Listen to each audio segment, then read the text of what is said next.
Hey everyone, welcome to Massachusetts Sports Central. This is our recap of the Patriots' Week 16 game versus the Buffalo Bills.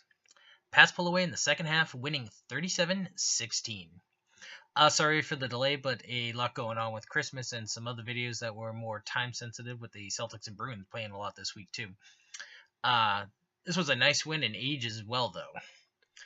It was another must-win game for New England to hold on to home field since they can't fall behind Pittsburgh. The Pats had the ball first and went 3-and-out before the Bills put on a good opening drive, using up about 8 minutes, but had to settle for a 41-yard field goal. New England marches down the field on the next possession, but couldn't finish and stalled out at the Buffalo 3 and had to settle for a 21-yard Gostkowski chip shot to tie the game less than a minute into the second quarter. On the next drive, the Bills once again get a good drive going, but got to a 4th and 2 on the Pats 6, and being aggressive, they went for it, but Taylor got sacked by Marquise Flowers to turn it over on downs. That looked like a huge blow to Buffalo's chances, but on the third play of the Pats drive, Brady and Britt had some miscommunication, and the pass gets picked off and returned for a touchdown by Jordan Poyer. As we have come to expect, TB12 just shakes it off, and on the next drive, he moves them down the field, going 5 for 7 with 61 yards, and capped it off with a 17-yard touchdown to Gronk to tie the game.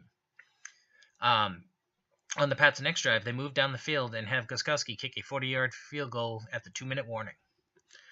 On the Bills' final drive of the half is what everyone is talking about with this game this week. They did a great job moving it and getting in position to put points on the board at the end of the half. With a minute 55 to go, they had moved 71 yards, getting a first and goal from the New England 4 with 13 seconds to go. Buffalo then gets 3 incomplete passes before kicking a 23-yard field goal as time expired to go to halftime tied.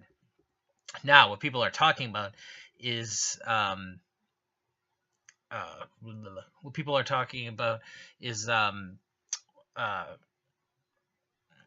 sorry, my notes got messed up for a second there. Now, what people are talking about is the last of those incomplete passes was initially called a touchdown for Kelvin Benjamin. Once the officials reviewed it, they reversed the call, saying that he momentarily lost control of the ball while changing hands as he went out of bounds in the end zone. Now, this one is different than the Jesse James no touchdown last week, or like, say, the Jenkins fumble no TD versus the Jets earlier this year. You might not like the rules that came into play on either of those, but based on the rules in effect, it was pretty obvious those were the right calls. On this one, it's not clear that was the correct call, even after looking at it many times. My feeling on this and on some other replay reversals in other games this year is that they seem to have gone away from the bar of needing conclusive proof to overturn a call. In the case of the Benjamin call, it might have been the right call, but none of the replays I saw made it look obvious it wasn't a touchdown. Basically, if they had said incomplete on the field, I think they should have stuck with it and feel the same way for a touchdown, since it didn't. I didn't see it either way.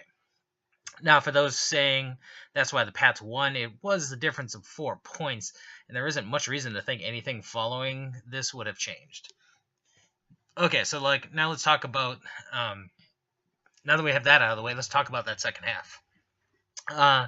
So the momentum argument loses a lot of its teeth since they got the ball to start the third and were able to drive down to the Pats' 12 before having to settle for a 30-yard field goal and taking a 16-13 lead. At that point, the Pats took over. On the next drive, they moved down the field and weren't able to finish, but tied it with a 34-yard field goal. The D gets a fast 3-and-out, and on the next drive, they moved down the field, and ex-Bill Mike Gillislee caps it with a 1-yard TD run to take the lead. On the following drive, the Bills missed a 50-yard field goal, which gave the Pats great field position at their own 40. They move fast, and a couple of minutes later, get another touchdown with Brady hitting Dion Lewis for a 12-yard touchdown pass. After a Buffalo punt that gets the Pats get it back again, just past the halfway point of the fourth. They run it down their throats to milk the clock and put another score on the board. Lewis owned that drive with 45 rushing yards and a 4-yard TD run to pretty much ice the game, going up 3 scores with under 4 minutes to go. The Bills didn't move that far turned it over on a 4th and 10 at their 50 on the next drive. Hoyer came in to hand it off to Bolden a couple of times for a first down before taking a couple of knees to end it. The Pats' defense was good, not giving up a touchdown and only 9 points, since the other points were a defensive pick 6. They also only gave up 326 yards and were able to get to Taylor for 6 sacks on the day. Dion Lewis had a huge game. He was easily the best running back in the game, rushing for 129 yards on 24 carries for an average of just under 5.4 yards per carry, and also had a TD on the ground. He also was a big part of the passing game, tying Gronk with the team leading 5 catches and had 24 yards and another touchdown. This performance netted him the AFC Offensive Player of the Week. He also had 2 kick returns for 43 yards to round out what had to be one of the best games of his career. All right. In the passing game, as mentioned, Gronk tied for the team lead with 5 catches and also led the team with 67 yards and the other receiving touchdown. Those were really the only standouts, as Brady spread it around nicely with 7 other guys getting 1 to 3 catches apiece.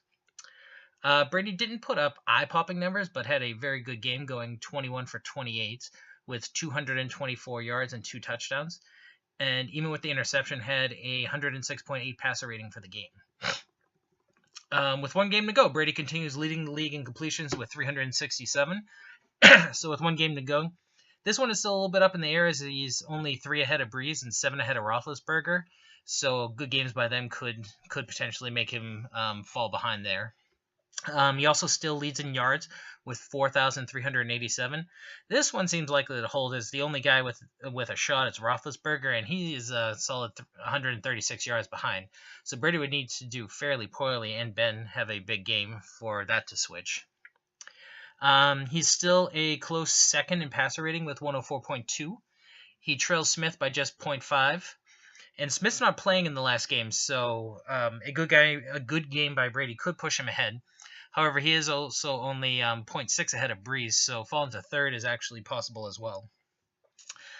He also climbed back to 2nd in completion percentage, tied with Smith at 67.5. No chance of catching Breeze for 1st, but could pull ahead or fall behind Smith, and actually could fall as far as 5th, as Keenum and McCown are just 0.2% behind. Finally, he also remains 3rd in touchdowns with 30. Unlikely to fall, as he is 2 up on Berger as well as Goff, who won't be playing this week. And let's see, he is 3 behind Wentz, so not impossible, but kind of tough to get to that. A good game to currently get there, but it's hard to expect 3+ touchdowns. He's also 2 behind Wilson, so that's probably the bigger hurdle. So most likely remain 3rd with an okay shot at getting at least a tie for 2nd.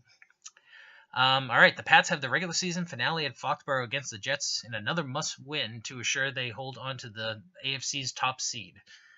All right, thanks for watching, and please like, comment, and share the videos, and subscribe to our channel.